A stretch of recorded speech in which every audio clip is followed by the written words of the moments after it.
Kita menyembah, saya tanya terus artinya, baru saya cari ayatnya, saudara, ya. Jadi supaya kita semua itu mendapatkan makanan yang segar, ya. Bisa saja, saudara, khotbah bisa lahir dari intelektual, ya, bisa. Yang kedua, khotbah bisa lahir dari pendidikan, bisa. Yang ketiga, khotbah lahir dari pengalaman, bisa. Ya, yang keempat, khotbah lahir dari pewahyuan. Ya, bahayanya, saudara, kalau khotbah lahir dari intelektual adalah orang mengartikannya menurut daya pikirnya sendiri. Dan sekitar 3-4 tahun lalu, saudara, ada satu hasil survei yang menyedihkan di Amerika. Ya, disurveilah para sarjana teologi S1, S2, S3.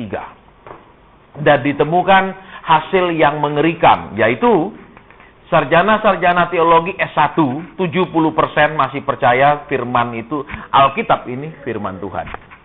Yang kedua, ya, sarjana S2, saudara, ya, mestinya mereka belajar Alkitab karena sekolahnya lebih tinggi, mestinya lebih percaya firman, tapi hasilnya, saudara, adalah lebih menurun. Ya, saya lupa tepatnya itu, ya, tapi yang jelas di bawah 50% yang percaya Alkitab ini firman Tuhan.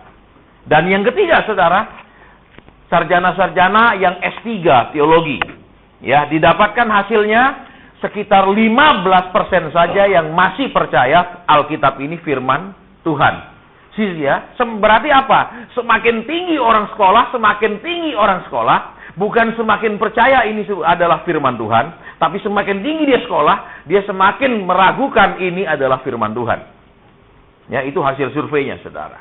Ya, jadi kalau saudara suka browsing internet, ya, jangan browsing yang tidak penting-penting, boleh juga browsing website yang bagus, ya. Seperti misalnya www.politico.com, ya. Itu bagus untuk belajar tentang akhir zaman.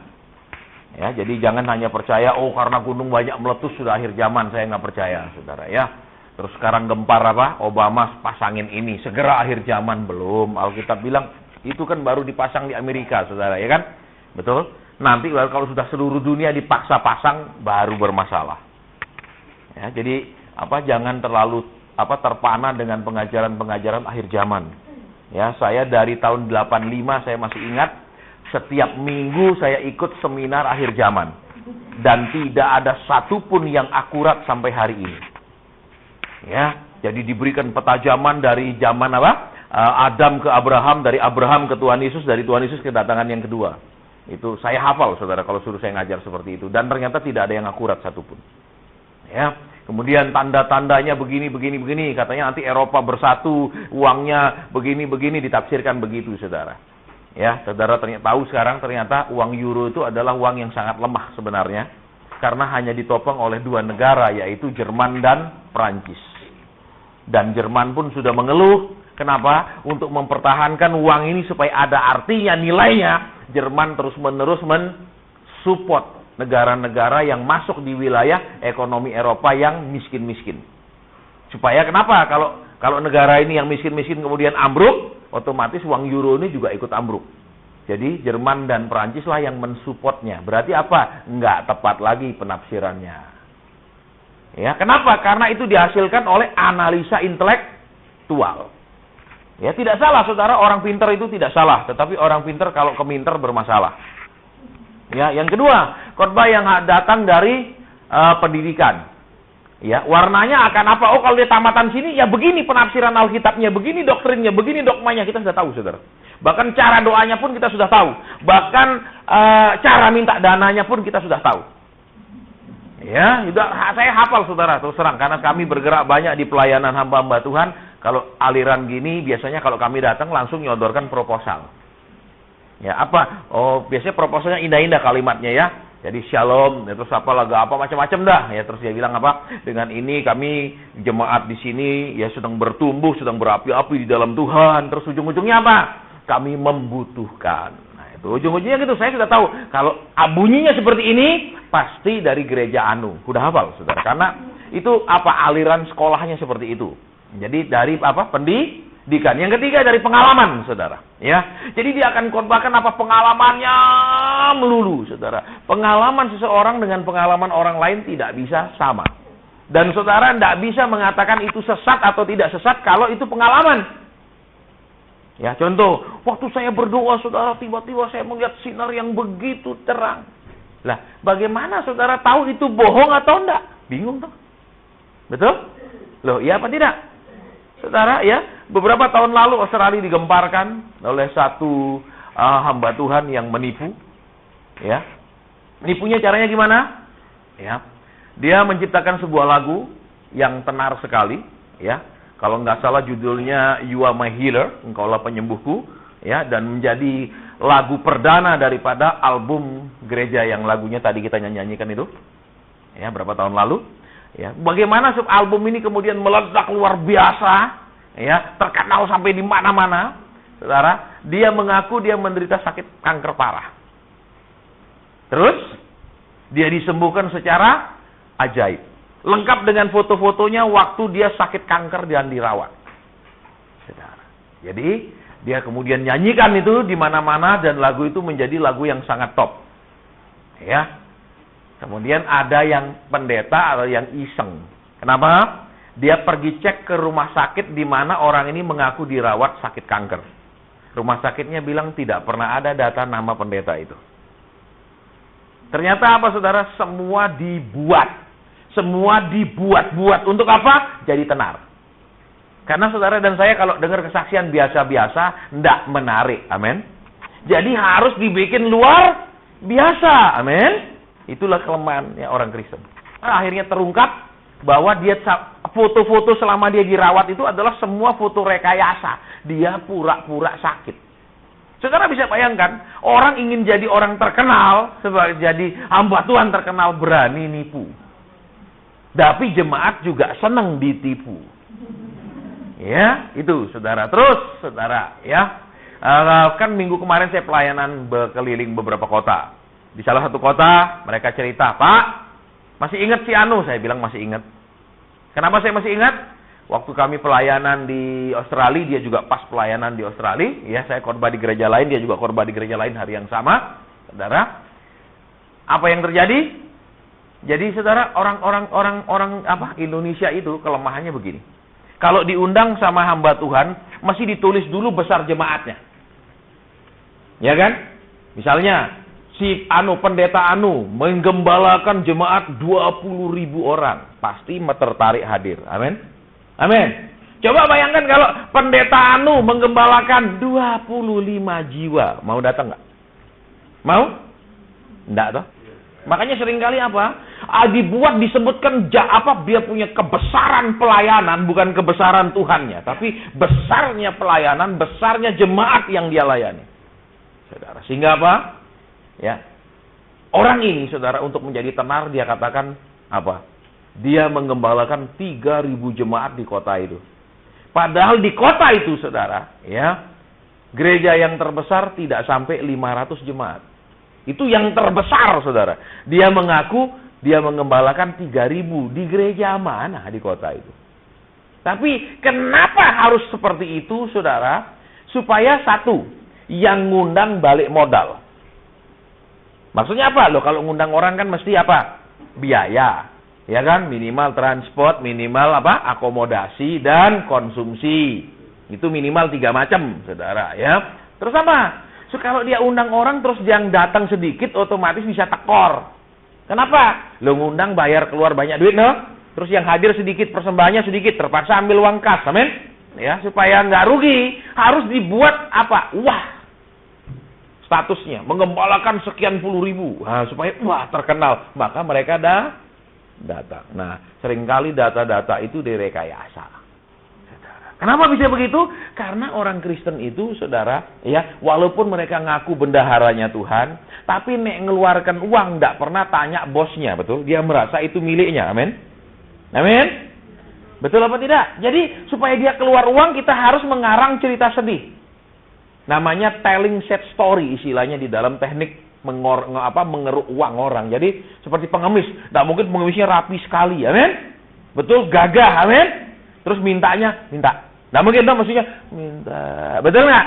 Ayo, betul apa tidak? Bajunya robek-robek bawa anak bayi, iya dong. Itu menciptakan apa? Kondisi yang memprihatinkan supaya ada belas kasihan. Saudara, ya. Makanya orang Kristen ini, saudara, visi kita kan membuat saudara dewasa. Ingat, ya. Kadang-kadang orang bilang, Pak, tolong impartasi. Saudara, banyak orang tidak mengerti kata impartasi. Impartation, asal kata akar katanya, ya saudara, dari kata part. Saudara ingat kata spare part.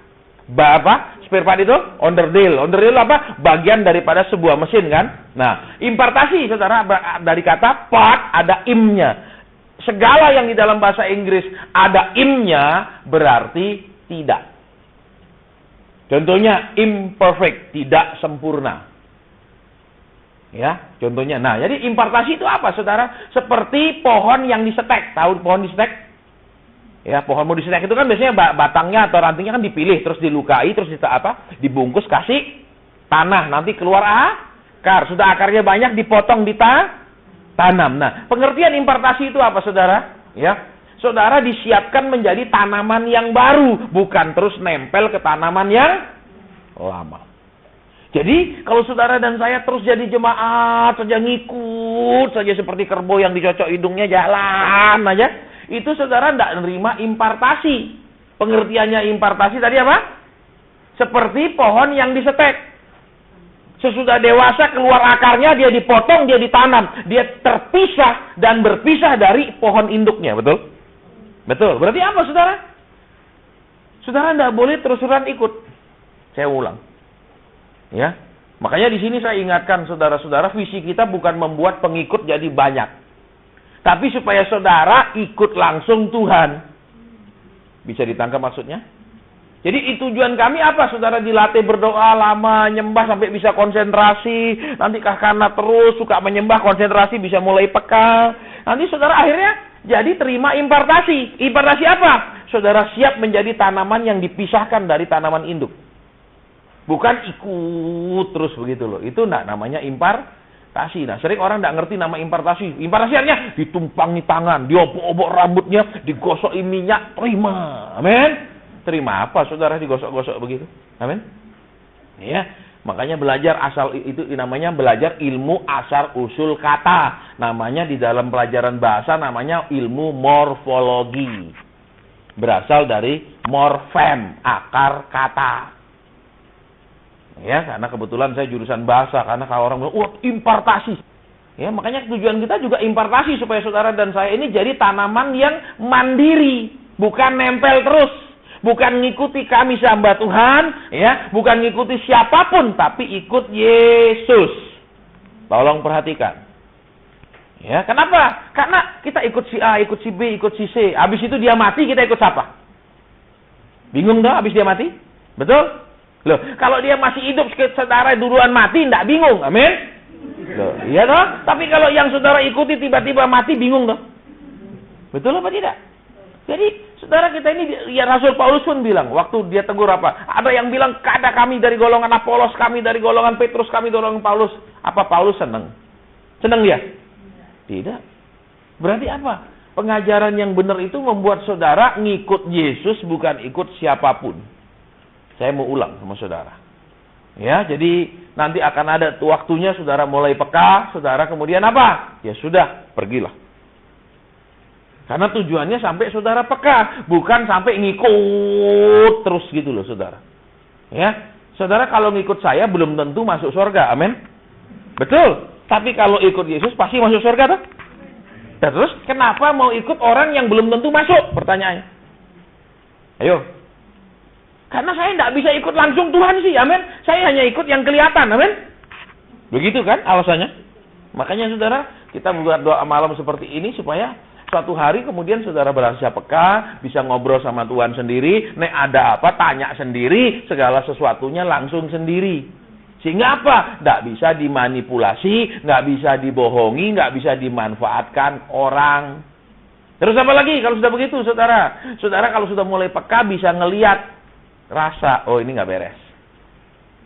Itu. Terus apa lagi? Ketemu orang, oh ini orangnya banyak setannya, sering kesetanan, tahu.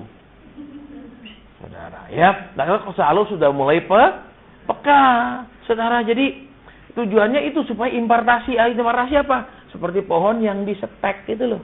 Terus ditanam jadi pohon mandiri, bukan nempel terus. Jadi pengajarannya kami tidak membuat saudara ikut kami terus-menerus, tapi saudara supaya dewasa sendiri. Itu tujuannya, saudara. Sehingga apa? Kontak Tuhan sendiri. Jangan, Pak tolongin. Oh iya, sini. Masalahmu apa? Begini. Oh iya, gampang toh. Amin. Tambah persembahan sih. Amin. Tambah dulu. Tuhan tuh butuh disogok lagi. Amin. Sogok, saya tambah banyak sogokan, tambah lancar. Amin. Siapa bilang tambah banyak sogokan, tambah lancar? Betul. Jadi, oke, sekarang kita mau belajar firman Tuhan. Ya.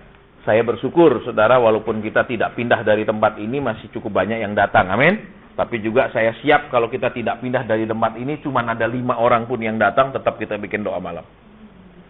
Ya, di awal-awal kami buat doa semalaman di Surabaya, itu terlalu banyak anunya, ada yang mau mengarahkan doa malam itu ke sana, ada mau mengarahkan begini, ada mau mengarahkan begitu, ada yang mau bikin, Pak, bagaimana kalau supaya jadi ramai besar ini, kita harus begini, macam-macam, saudara, ya. Kami sudah menghadapi yang namanya arus badai topan. Sampai pernah dalam beberapa waktu doa malam itu hanya dihadiri sekitar 15 orang. Tapi kami jalan terus. Kenapa? Tidak butuh jumlah yang banyak. Yang penting sedikit tapi benar daripada banyak nggak benar semua. Itu, saudara. Dan puji Tuhan sekarang kita buka cabang baru lagi. Ya, kita mungkin akan buka di situ. Ya, saya nggak tahu, mungkin juga ada beberapa cabang lain yang kita buka dengan prinsip yang sama, visi yang sama, menjadikan orang murid Yesus, bukan murid aliran yang saya percaya, bukan mengikuti siapa? Gereja yang saya ibadah di situ, tidak. Tapi benar-benar ikut Tuhan Yesus. Ya, jadi tidak ambil persembahan juga, saudara. Tidak ngambil apapun caranya, tidak ada persembahan. Kalau tidak ada uang, kita tutup. Saya prinsip begitu sama Tuhan. Tuhan, kau suruh saya bikin, tidak ada uangnya, tutup, selesai. Tapi kalau ada jemaatnya ya, kalau tidak ada semua ya tidak ada toh. Masa sendirian duduk sini, betul? Ya toh. Pak, saya sewa bingung diintipin sendirian, dia ngapain gitu, saudara ya toh. Tapi walaupun cuma 5 orang yang datang, tetap akan dilayani, tetap akan kita jalan, saudara. Baik, sekarang kita mau buka Alkitab kita bersama di dalam kitab terakhir, saudara ya. Kitab terakhir, kitab Wahyu. Wahyu tidak hanya bicara tentang akhir zaman, tolong diperhatikan. Tapi Wahyu juga bicara tentang teguran Tuhan kepada orang-orang yang hidupnya belum benar di mata Tuhan. Saudara tahu ada 7 jemaat di situ, ya kan? Dan 7 jemaat itu masing-masing punya kelebihan dan kekurangan, dan masing-masing ditegur, diperbaiki, diajar, saudara. Dan ternyata, saudara, salah satu jemaat yang akan kita perhatikan di sini, karena sudah makmur, jemaatnya orang-orang mampu, susah sekali diajar, saudara. Kalau orang-orang susah diajar, tidak mau belajar, saudara. Seringkali kalau orang ada anak, misalnya, tidak mau belajar, ya dok, terus berani ngelawan orang tua, ya dok, itu disebut anak yang kurang, titik-titik. Amin? Amin. Loh, ya apa tidak? Baik, nah sekarang kita mau, saudara, jadi anak-anak yang bisa diajar dan mau belajar. Ya, sekarang kita akan lihat ayatnya. Kita akan perhatikan di situ, Wahyu pasal 3, ayat 20, saudara, dengan cepat, ya. Lihat, aku berdiri di muka pintu dan mengetok. Iya, Wahyu, sudah ketemu? Pasal 3 ayat 20.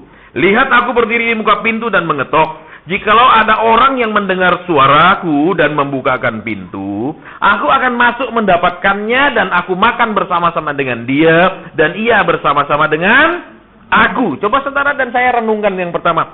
Lihat, aku berdiri di muka. Perhatikan.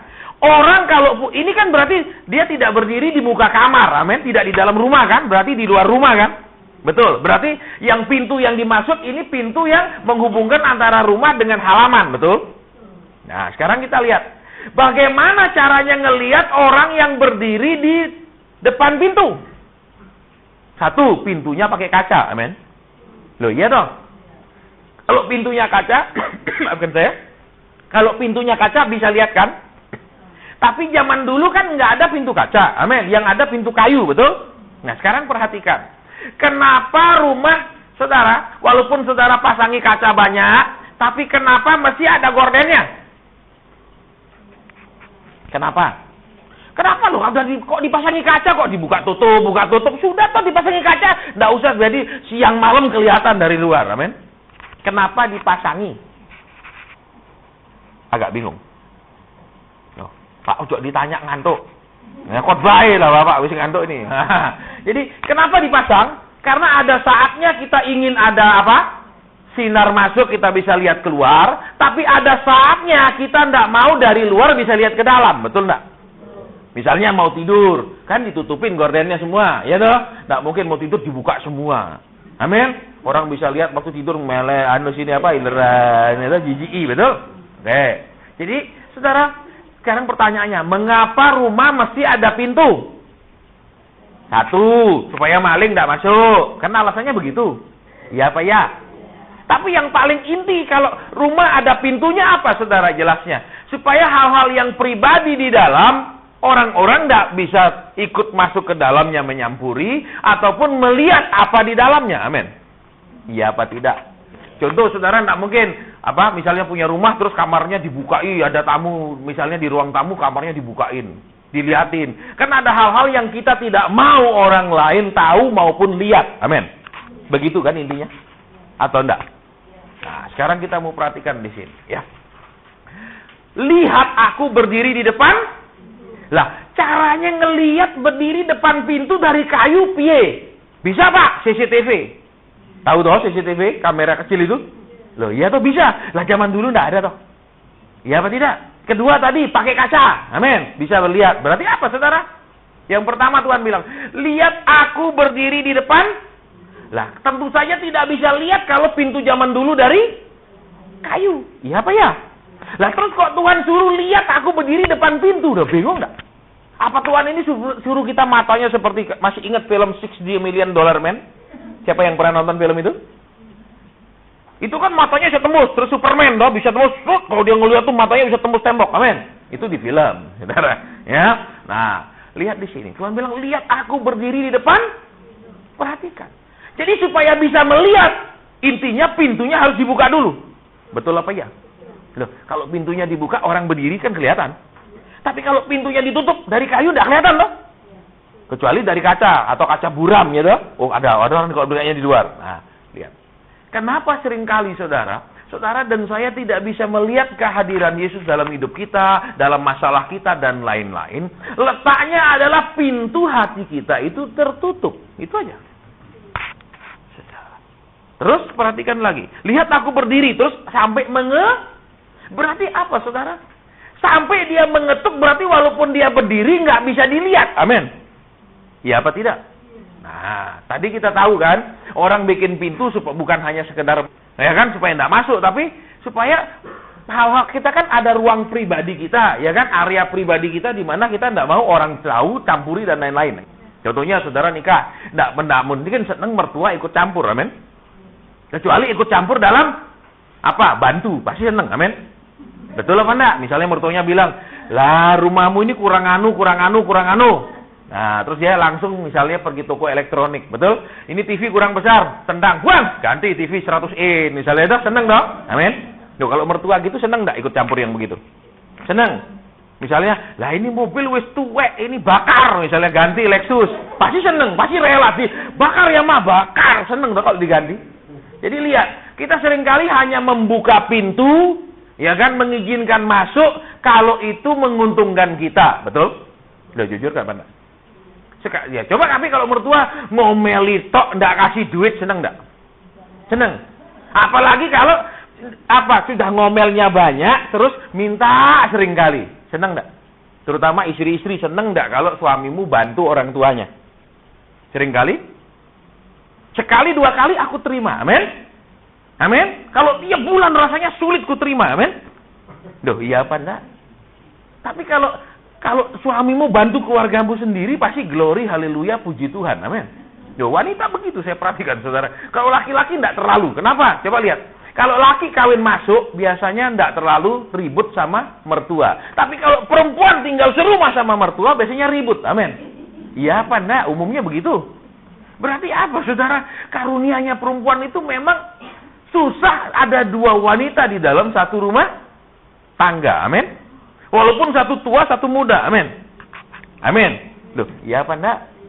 Coba saudara, coba yang beristri sudah ketawa-ketawa ya, dia bilang, ya puji Tuhan ya. Memang faktanya begitu saudara. Saya juga heran mengapa wanita seperti itu sampai hari ini Tuhan belum kasih pewahyuan saya saudara. Ya, jadi saya enggak bisa ngomong cerita saya belum dapat pewahyuannya. Ya, saya enggak bisa tafsir ya karena kan perempuan ya itu tafsiran, betul? Jadi kenapa? Ya mungkin juga karena di Taman Eden dia sendiri, amin. Ya toh, dari dulu dia sendiri dia berkuasa, betul, bisa ngatur lakinya suruh makan yang tidak boleh pun dia lakinya nurut, amin. Lah kalau ada perempuan lain yang bisa nyegah lakinya lah apa kasih nasihat yang berbeda kan tidak nyaman, amin. Loh, iya apa enggak? Agak diam nih. Ya. Ada mungkin yang sudah berkeluarga bilang, "Sudahlah Pak, saya terima." Ya, memang begitu, sudah istilahnya wis nasibku. Ada ya, ada juga bilang, "Aduh Pak, itu membuka apa namanya? Merobek luka lama," itu macam-macam. Baik, tapi kita nggak bahas itu. Sekarang perhatikan lagi, ya. Dia berdiri di depan pintu. Dia bilang, "Lihat aku berdiri." Nah, supaya bisa lihat pintu harus dibuka. Tetapi saudara, dan dia mengetuk, berarti walaupun dia sudah berdiri karena itu pintu tertutup dan bahan pintunya tidak tembus pandang alias transparan, jadi nggak kelihatan kan? Oke, saya mau ajak saudara berpikir sedikit dulu. Ya, tadi pun saya dapat ayat ini, saya diam apa sih Tuhan? Ayat ini kan sudah biasa kita dengar khotbah ini, saudara. Siapa yang tidak pernah dengar ayat ini? Semua pasti sudah pernah dengar kan? Betul. Nah, sekarang lihat lagi kembali yuk. Kita pelan-pelan. Terus di sini dikatakan apa? Ya. Dan mengetuk. Berarti apa, saudara? Pintu ini dia berdiri tapi tidak dilihat. Kedua, saudara, di itu pintu tertutup. Amin. Betul. Terus dia mengetuk. Nah, ayat selanjutnya saudara lihat. Barang siapa jikalau ada orang yang mendengar suaraku dan membukakan pintu, berarti ketukan itu tidak langsung otomatis membuka pintu itu. Amin. Karena pintu itu tidak dibuka otomatis dengan suara ketukan. Amin. Betul. Nah, sekarang kita akan masuk ke intinya sebelum saudara dan saya menjadi mengantuk, ya. Makanan sudah siap di depan. Tadi saya ke kamar kecil, saya lihat sudah siap, ya. Puji Tuhan. Jadi jangan takut kita masuk angin, ya. Hari ini anget-anget. Amin. Ya, saudara. Terus, ya, membuka pintu. Lihat. Jadi mendengar dan membuka. Dengar tok, enggak buka? Bisa. Enggak bisa. Terus, buka tok, enggak dengar? Ngawur, betul? Enggak ada orangnya dibuka, enggak ada. Buka kecil lagi. Nah, sekarang lihat, saudara, yang indah di sini, ya.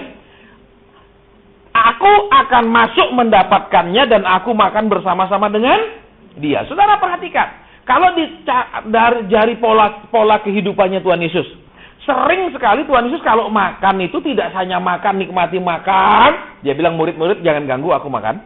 Tapi setiap dia makan dia ngajar, betul? Betul begitu? Jadi lihat, aku akan makan bersama dengan dia. Berarti apa? Kesempatan makan bersama selalu dipakai Tuhan mengajar. Entah diundang orang Farisi, saudara yang hebat. Sekalipun orang Farisi ngundang dia makan, ternyata Tuhan Yesus tidak bisa disogok sama makanan. Amin. Amin. Loh, dibaik-baiki itu Tuhan Yesus sama orang Farisi. Amin. Begitu makan malah ditegur, betul? Contohnya, waktu di rumahnya Simon, dia panggil, "Kan sini kamu." Ya. Terus, "Aku masuk ke rumahmu, betul? Kamu tidak cuci kakiku toh?" Malah ditegur toh. Amin. Dia tidak bilang, "Kamsya lu ngundang gua, tak doa no apa yang kurang." Amin. Apa pergumulanmu? Amin. Gitu toh. Loh, banyak orang Kristen saudara berharap seperti orang Farisi. Nek wis kasih Tuhan, ndak ada teguran, ndak ada nasihat. Yang ada pertolongan tiba. Amin. Amin. Nah, Tuhan ndak gitu toh, betul? Betul. Jadi, saudara tolong perhatikan ya, apapun yang kita korbankan buat Tuhan, itu tetap tidak membebaskan kita dari teguran, nasihat, pengajaran Tuhan. Ya, jadi jangan berpikir pokok tak kei nanti didoano, wah 1000 kali ganda. Amin. Bahkan tahun ini juga engkau akan menerima. Amin. Tuh, gitu toh. Oke, sekarang lihat. Tadi kita sudah belajar. Sekarang kenapa Tuhan berdiri di depan pintu? Kenapa mereka tidak menerima dia masuk ke dalamnya? Ini pertanyaannya. Terus, kenapa saudara walaupun dia berdiri di depan, mereka tidak merasakan hadiratnya, mereka tidak merasakan dia ada di depan pintu? Nah, saudara lihat ayat di atasnya. Ya, ayat 19. Barang siapa ku kasih, ia ku tegur dan ku lihat, saudara. Siapa yang ku kasih, ku tegur dan ku hajar. Berarti apa? Kembali di sini coba. Sebab itu relakanlah hatimu dan Saudara perhatikan di sini, ya. Seringkali kita itu menutup hidup kita, menutup hati kita dari Tuhan mau masuk ke dalamnya, karena dia mau masuk untuk menegur dan menghajar. Coba lihat ayat di atasnya. Ketika dia mengatakan, barang siapa yang kukasihi, kutegur dan kuhajar. Sekarang dia berdiri di depan, berarti orang-orang banyak kalau sudah terima pengajaran firman, teguran firman, tutup pintu. Kenapa? Tak tengking. Kenapa? Loh, pendeta lain ngajarnya tahun ini, tahun terobosan kok. Betul? Dia ngajarnya tahun ini suruh tobat. Amin? Loh, tidak sama toh? Amin? Terus apa lagi? Kalau kita disuruh bayar, nanti tinggal tunggu jadi banyak. Amin? Lah ini dia bilang, biar banyak pun kita ngasih, tetap akan ditegur Tuhan. Jadi buat apa ngasih? Amin? Agak diam. Saudara, perhatikan ayat ini. Coba dilihat di sini ya. Aku berdiri di depan pintu dan mengetuk. Berarti apa?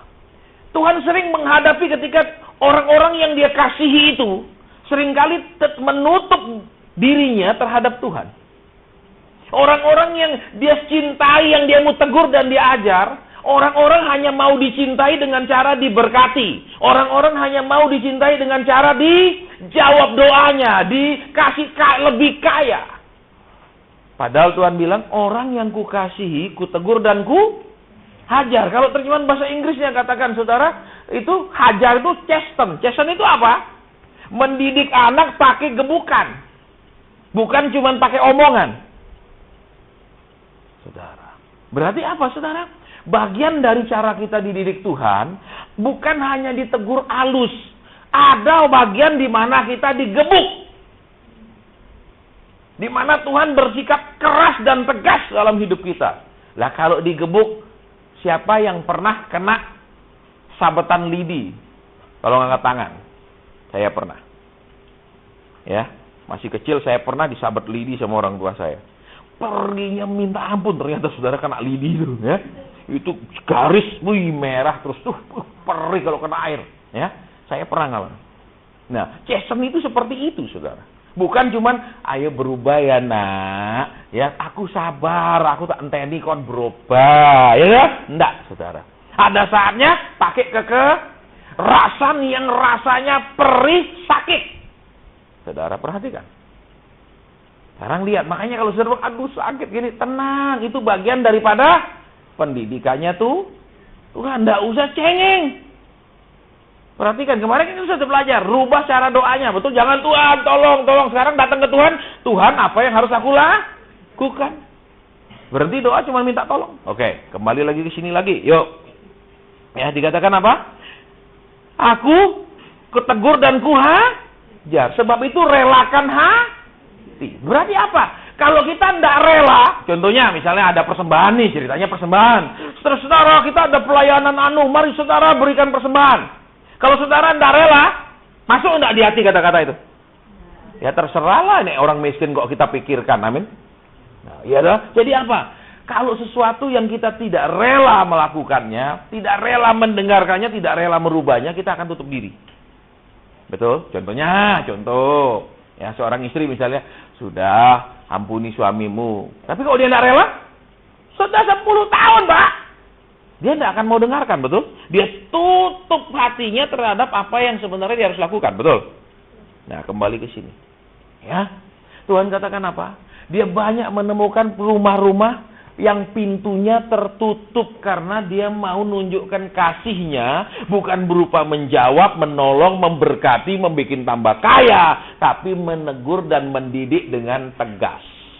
Ya, kan kita banyak nurut, betul? Contohnya, ya. Yang berapa tahun kemarin kan kita ada bantu satu keluarga itu loh, kita bantu supaya utangnya lunas. Kenapa kok mau bantu? Kan dia nggak datang lagi, mestinya kita kasih aja 1 juta dulu, tiap bulan kita kasih 1 juta sehingga minimal dia 10 kali datang. Amin. Saudara, kita tidak lakukan seperti itu karena kenapa? Tuhan suruh, ya sudah Tuhan suruh, titik sampai di sana. Nggak ada lagi persyaratannya. Jangan kita bilang kita mau bantu sih, tapi datang 10 kali ya, tiap bulan datang 1 juta kita kasih. Intinya karena Tuhan suruh, titik dah. Karena Tuhan suruh, terserah dia mau datang lagi, nggak datang lagi, bukan urusan kita. Yang penting bagian kita, tolong dia, habis perkara.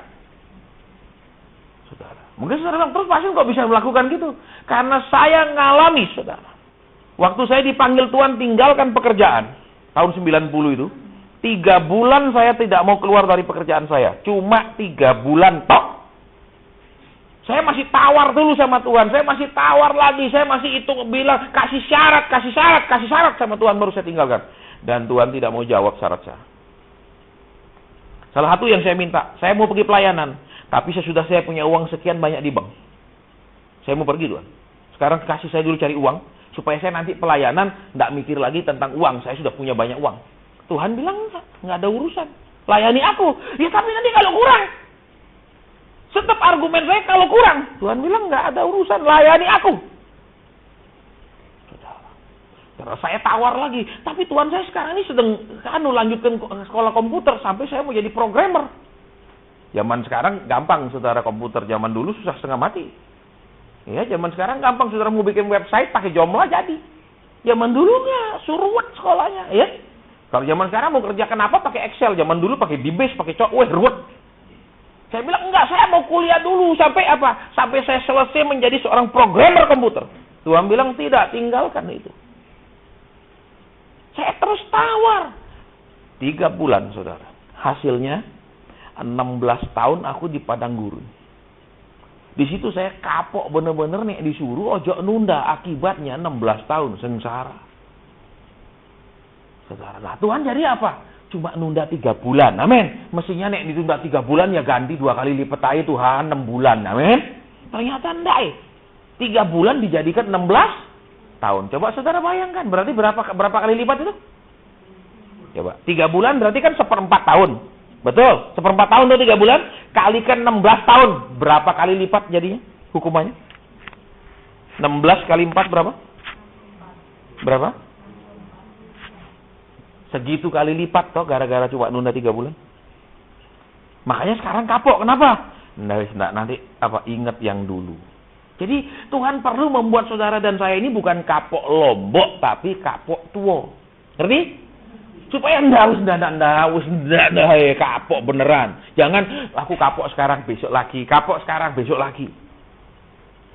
Ya, makanya Tuhan bilang ayat ini, barang siapa yang kukasihi, kutegur dan hajar, jadi tidak pakai lembut-lembut, saudara. Seperti itu orang tentara. Saudara, kalau menghajar itu, kalau komandan ngajar anak buah, anak buah cuma siap, nggak bisa bilang, langsung pasang jurus, habislah dia sama komandannya. Ya, jadi kembali ke sini coba, saudara. Mengapa pintu itu tertutup? Karena kita tidak mengerti jenis kasih Tuhan yang sebenarnya. Yang kita mau, kalau kau sayang saya, buat dong hidup saya enak. Kalau kau sayang saya, kasih dong mobil baru. Kalau kau sayang saya, kasih dong rumah. Amin. Cinta manusia ya. Saudara lihat. Saudara dan saya berharap cinta Tuhan selalu berupa apa? Materi. Cinta Tuhan selalu berupa membuat hidup ini nyaman. Amin. Itu kan pikiran manusia. Makanya kalau kita punya hidup susah, mulai tanya, di mana cintamu Tuhan? Amin. Tuhan bilang, lah inilah cintaku. Amin. Tapi kok kenapa jenisnya begini? Amin. Loh, kok diam? Makanya nanti kalau sudah menikah, ngerti prinsip ini. Betul? Loh. Maksudnya apa, saudara? Ini juga ada hubungan dengan pernikahan. Kenapa? Orang waktu menikah itu juga karena cinta toh. Ya enggak? Nah Tuhan kalau mencintai membentuk. Amin. Betul. Nah, waktu saudara menikah karena saling mencintai itu bisa saling membentuk. Bisa si istri jadi lebih panjang ngambekannya. Amin. Loh, ya apa enggak? Ya apa tidak? Ayo jujur yang ibu-ibu sini sering enggak dalam pernikahanmu tarikan napasmu itu berat? Ayo, ngaku. Sering toh? Bukan disebabkan oleh sesak napas, ada asma, betul? Tapi oleh sikap suamimu, amin. Amin. Loh, kan Tuhan sudah bilang di sini ya, kasih itu sebenarnya membentuk, kasih itu menghajar, amin. Tapi bukan berarti saudara disuruh menghajar istri atau enggak. Tapi maksudnya dibentuk satu sama lain, amin. Jadi kalau saudara sampai hari ini bilang, kenapa istriku tidak seperti yang aku mau, kenapa suamiku tidak seperti yang aku mau, saudara tidak mengerti bahwa memang suami atau istri saudara itu bukan pasti ada bagian tidak seperti yang kau mau. Amin. Amin. Kalau persis 100% seperti yang kau mau, percayalah saudara, kalau 100% persis maka Tuhan bilang, ada nak, tapi nanti ya aku bikin dulu. Amin. Kamu tunggu dia akan dewasa 30 tahun lagi. Mau? Mau? Enggak dah. Halo? Agak diam.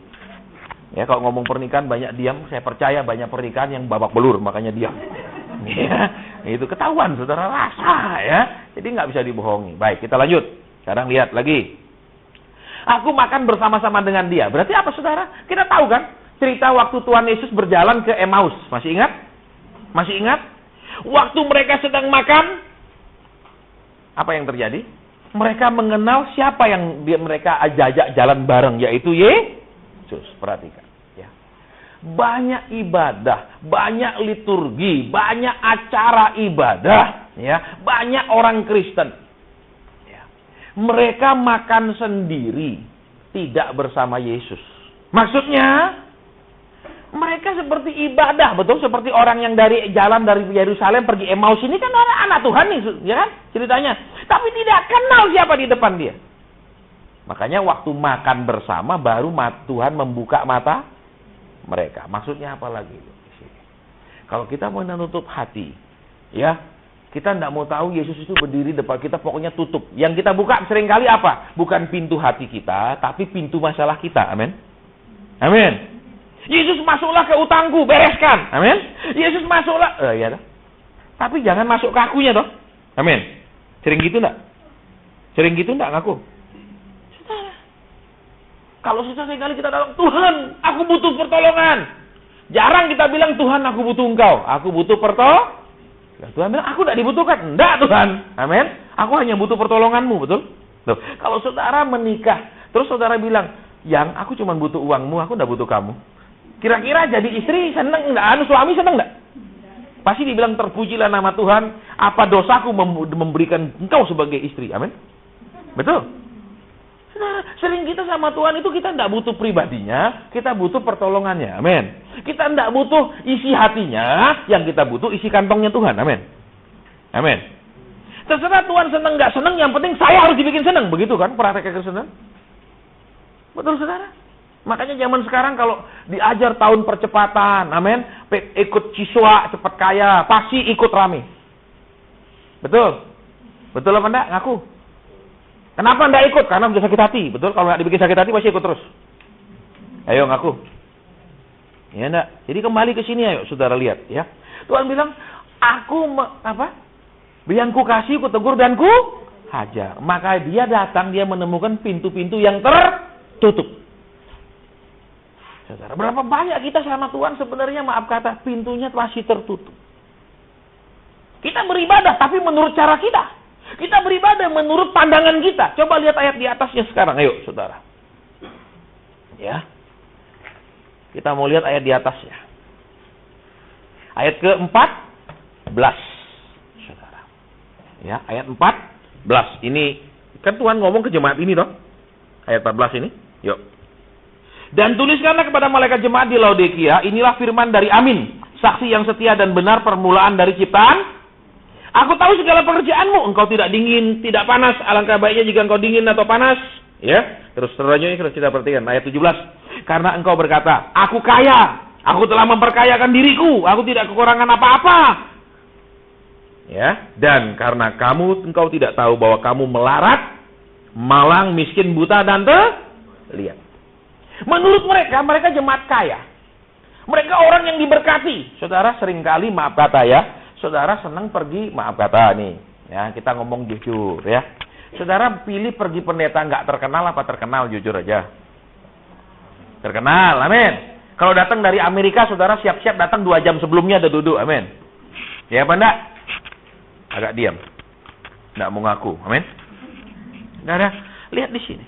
Ya, Tuhan bicara kepada jemaat Laodikia. Menurut mereka hebat. Menurut mereka kaya. Menurut mereka, pribadi mereka luar biasa. Menurut mata Tuhan, mereka malang, miskin, buta dan kalau bahasa Inggrisnya lebih parah lagi, saudara. Ya, dikatakan keadaanmu itu keadaan yang patut dikasihani. Itu terjemahan kalau bahasa Inggris di salah satu kata itu.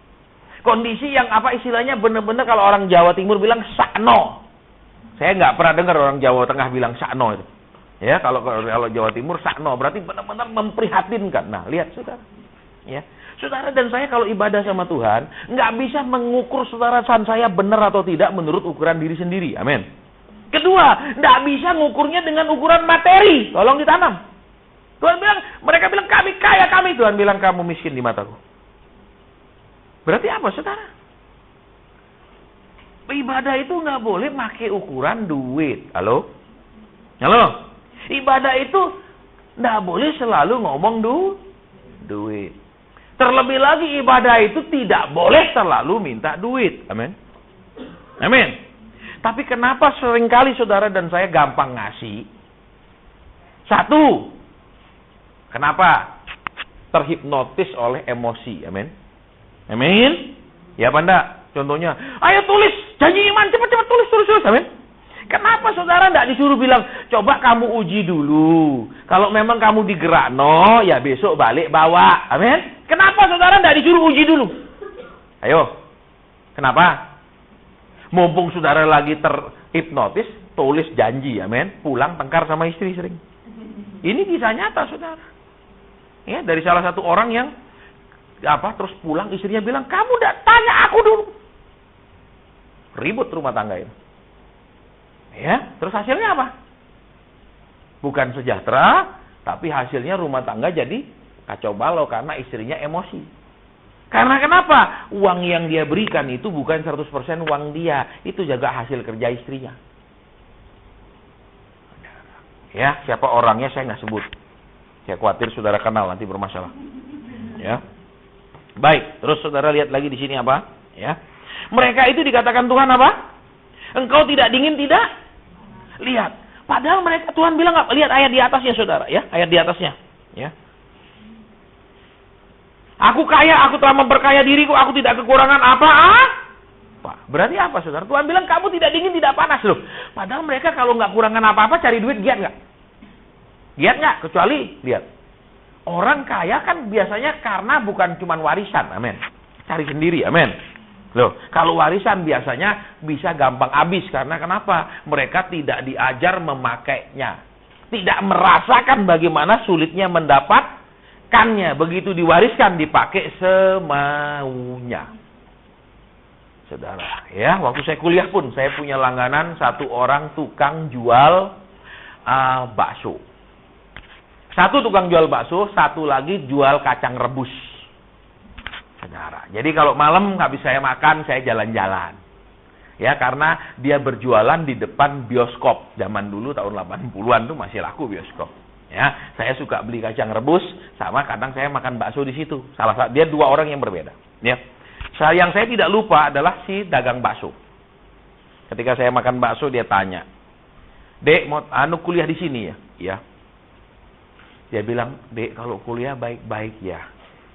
Rajin-rajin belajar ya, jangan seperti saya." Sampai hari ini saya tidak lupa dagang bakso itu menasihati saya, kalau kuliah baik-baik, rajin, jangan seperti saya. Terus dia cerita, saya Dek, anak orang sangat kaya. Terus karena sangat kaya saya nggak mau sekolah. Kenapa? Loh, nek orang tua dut kan warisan, betul. Nek sekolah tinggi juga paling jadi kulinya orang, amin. Loh ya apa enggak? Sekolah tinggi enggak punya modal paling jadi pegawai, amin. Loh ya apa enggak? Enggak sekolah tinggi banyak modal jadi bos, betul? Loh iya apa enggak sih? Kok enggak bilang aminnya, heran saya. Apa saya disuruh ngomong sendiri di depan? Ya, saudara. Karena dia merasa orang tuanya sangat mampu, ngapain dia sekolah tinggi-tinggi? Saudara, nah enggak usah sekolah, kenapa? Orang tua besok mati kok warisi semua kok. Hasilnya saudara, orang tuanya mati, dia warisi semuanya. Hanya bertahan beberapa tahun dan habis dan dia menjadi penjual bakso. Ini kisah nyata hari ini, sampai hari ini saya tidak lupa. Waktu itu bakso satu porsi 125 rupiah. Zaman saya kuliah. Kenapa? Dia merasa aku warisi semua. Jadi apa? Dia tidak tahu cara mendapatkannya. Ya kan? Susahnya bagaimana sehingga kalau pakai dia tidak eman. Karena tidak ikut cari kok. Betul? Tapi jangan juga engkau sebagai suami, karena engkau yang nyari, betul? Istri mau pakai, kau eman-eman. Amin. Amin. Loh, dia sampai mau jadi istrimu, engkau yang begitu pelitnya sudah harus berterima kasih. Amin. Amin. Sudah banyak toh penderitaannya. Amin. Loh. Wah, ini khotbah saya kurang diurapi rupanya malam ini ya, jadi diam sekali. Betul. Ya, saya sadari, saudara, mungkin saya lelah, jadi kurang diurapi, jadi saudara tidak ada reaksi. Baik, tidak apa-apa, saya lanjutkan. Ya, lihat saudara, apa yang terjadi di sini ya. Dikatakan oleh Tuhan, mereka kaya, betul? Mereka memperkaya diri. Berarti mungkin kaya warisan, tapi Alkitab bilang memperkaya diri. Berarti kan usaha nih, semangat kan? Ternyata Tuhan bilang mereka itu tidak dingin, tidak. Loh, aneh dah. Semangat cari duit, betul, memperkaya diri kan? Lagi usaha gede-gedean. Tapi Tuhan bilang mereka tidak dingin, tidak panas. Berarti yang dinilai sebenarnya hasil kerja materinya, hasil kerja ngumpulin kekayaannya, atau yang lain? Yang lain. Nah, makanya hati-hati saudara kalau lihat orang Kristen itu, makanya saudara, ya kita tetap tidak akan pungut apa saya tetap ulangi saudara. Jadi jangan paksa saya untuk kita sampai minta-minta ke orang. Saya tidak akan pernah mau dan tidak akan pernah setuju. Ya, saya ngomong ulang lagi di mimbar supaya saudara jangan paksa, karena di Surabaya pun sering, Pak, udahlah Pak, ya enggak apa-apa toh, orang mau memberkati Pak. Terus diputer-puter supaya saya bilang iya, saudara. Tidak akan pernah. Karena kenapa? Coba saudara dan saya perhatikan, ya. Kalau orang kasih kita banyak, ini kasih sedikit, ini harus kasih banyak, ini kasih sedikit. Jujur aja, lama-lama hati kita jelas bisa membedakan, amin. Amin. Loh, bisa tuh lama-lama? Saudara, sekalipun maaf kata, saudara baru bangun, belum cuci muka nih, masih banyak apa namanya? Kotoran mata nih, dikasih pegang ratusan ribu sama ribuan, langsung bisa tahu nggak bedanya? Apa? Bentar sih, aku cuci mata cuci muka sih baru bisa lihat, oh ini 1000 atau 100-an. Langsung bisa tahu? Betul. Jadi otomatis apa? Akan ada perbedaan perlakuan. Terus apa? Kalau ini ngomong akan lebih didengarkan, kalau ini ngomong nggak didengarkan. Kenapa? Lu ngomong doang, duit nggak ada. Kalau ini ngomong dikit, duit banyak. Nah, misalnya gitu. Akan ada perbedaan pelan-pelan, saudara. Terus apa lagi? Karena orang ini memberi, kalau dia tidak dewasa, dia akan mulai ngomong, saya kan banyak beri. Saran saya dengerin dong. Nah, mulai begitu. Akhirnya apa? Kita mulai kompromi. Saudara. Ya, saya bilang sama saudara, saya tidak yakin, saya sangat kuat terhadap godaan uang. Jadi, saya nggak yakin. Jadi, karena saya nggak yakin, lebih baik kita main aman. Main amannya gimana? Jangan cari pencobaan itu. Saudara kan udah baca toh? Majalah koran ya kan? Yonggi Cho ketangkap toh, dihukum berapa tahun? 3 tahun toh. Benar, korupsi sekian juta dolar. Betul nggak? Hamba Tuhan begitu besar, bahkan gereja terbesar di bumi pun uang bisa bikin goyah. Amin. Apalagi hamba Tuhan model saya sekecil ini. Ya, dia aja nggak tahan, saudara. Makanya supaya jangan kena godaan, ya kita begini-begini aja. Amin. Duh. Tapi Pak, kalau saya datang persekutuannya kecil, gengsi saya kurang. Kenapa? Tapi kalau ini gede, 5.000 orang misalnya berdoa semalam, saya datang ke sana loh. Di sana 5.000. Jadi gengsi kita naik. Tapi kalau di mana di sana? Di sompok-sompok sebelah mana? Amin. Nggak keren. Jadi tidak bisa mengangkat saudara punya gengsi. Ya. Saya orang belajar manajemen. Ya, saya belajar juga kenapa orang menggabungkan diri ke dalam suatu entah perusahaan, entah satu golongan, satu kelompok atau satu gereja. Alasannya banyak, bukan hal rohani. Banyak. Kalau saya ke sini gereja saya, contoh, saudara ditanya nih, saya kasih contoh. Pak, gerejanya di mana? Oh, di sana, misalnya ya. Dari jalan raya sana, terus belok kiri, ya toh, pinggir sungai, ya.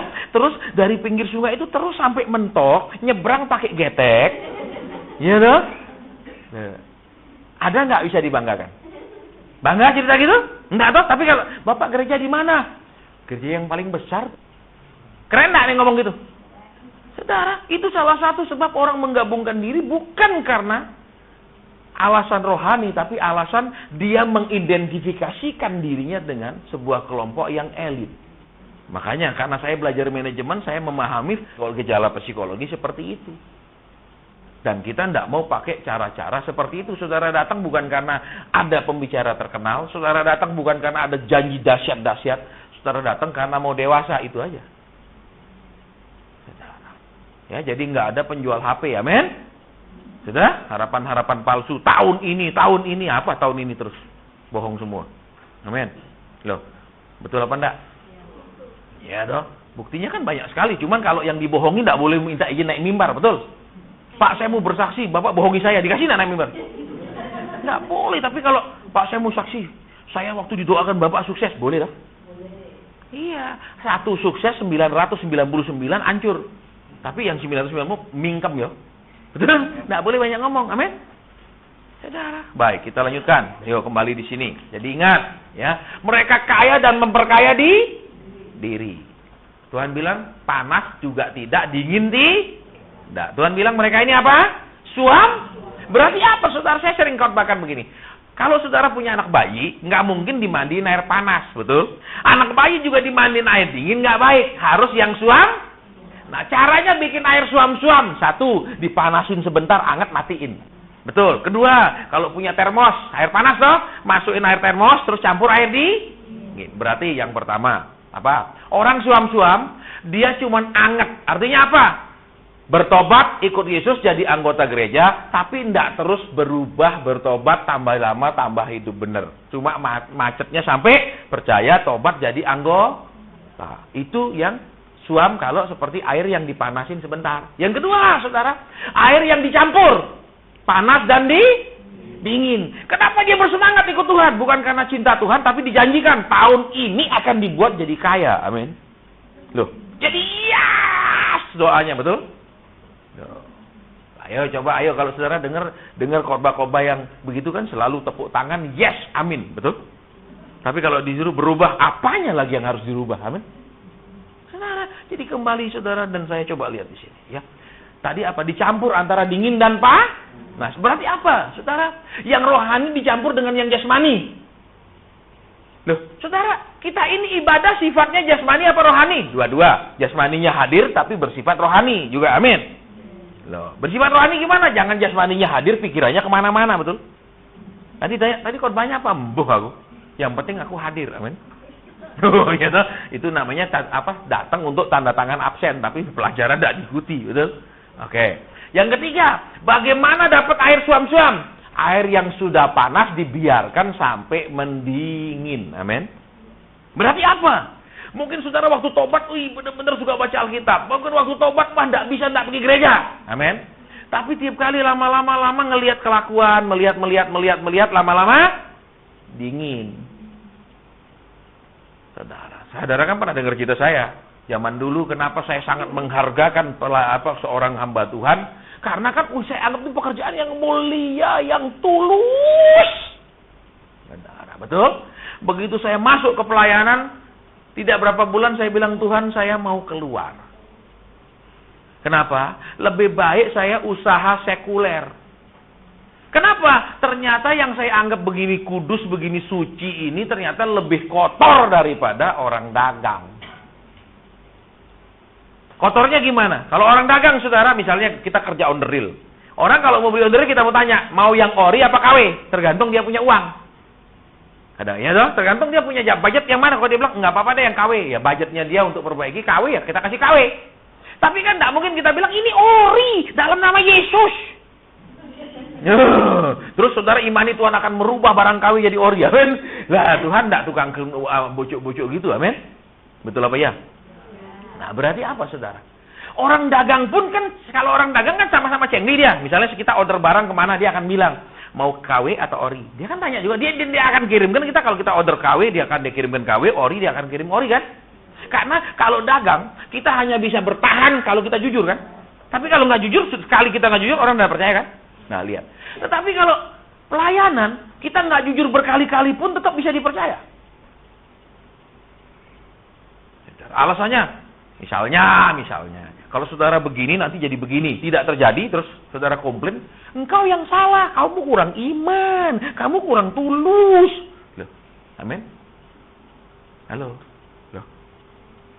Misal dia jelas-jelas kirim barang KW, kita bilang ini KW, matamu yang salah, dia bilang. Loh, kan pusing kita.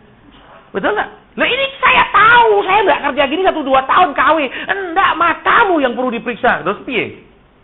Ayo. Terus apa lagi saudara? Kalau saudara misalnya bersebelahan toko nih sama-sama katakanlah seperti Pak Tris tuh jualan soto, sebelahnya juga jual soto. Nggak mungkin berdiri di tengah satu di pinggir jalan, begitu orang mau kesusahan, sini tarik. Nggak mungkin dong? Nggak mungkin kan? Nggak mungkin kan? Paling sama-sama nunggu, betul? Sini nunggu, sana nunggu, terus mau yang mana, betul? Di Surabaya ada saudara, di depan kantor pos besar itu ada sekitar 50-60 tukang sol sepatu. Kalau saudara lewat, mereka saling gurau-gurau, duduk sini jarak 1 meteran sol sepatu. Mereka bisa ngobrol, ketawa-ketawa. Rahasianya apa? Kerjaannya sama, duduknya di tempat yang jaraknya 1 meteran bedanya. Kok bisa rukun? Sedangkan gereja sak kota jaraknya 1 kilo, 2 kilo bisa nggak rukun? Ayo, kenapa yuk? Kenapa? Karena mereka punya kode etik. Kode etiknya apa? Begitu saudara datang parkir, tidak ada satu orang pun gini kan saudara suruh di mana. Semua diam. Terserah saudara mau yang mana sol sepatunya. Mereka rukun. Ada kode etik kerja. Lah, kalau yang gini kadang-kadang tidak ada kode etiknya. Betul? Loh, banyak tidak ada kode etiknya saudara. Iya toh? Alasannya apa? Saudara jangan ikut yang tidak ada urapan, tidak ada hadirat Tuhan loh saudara. Betul? Halo, jualannya sama, katakan kecap ABC, dia bilang kecap ABC sana jelek, amin. Halo, saudara, saya ngalami, saudara, makanya saya tidak tertarik, saudara, apa namanya istilahnya memperbesar gini-gini, tidak ada urusan. Ya. Oke, kita lanjut dulu sebelum kita break. Sekarang udah jam 1 lebih, ya. Terus, saudara lihat, hal yang sama, saudara, ketika Tuhan berdiri di depan pintu, hal yang sama juga dilukiskan di dalam kitab Kidung Agung. Ya, kita buka sekarang Kidung Agung, ya.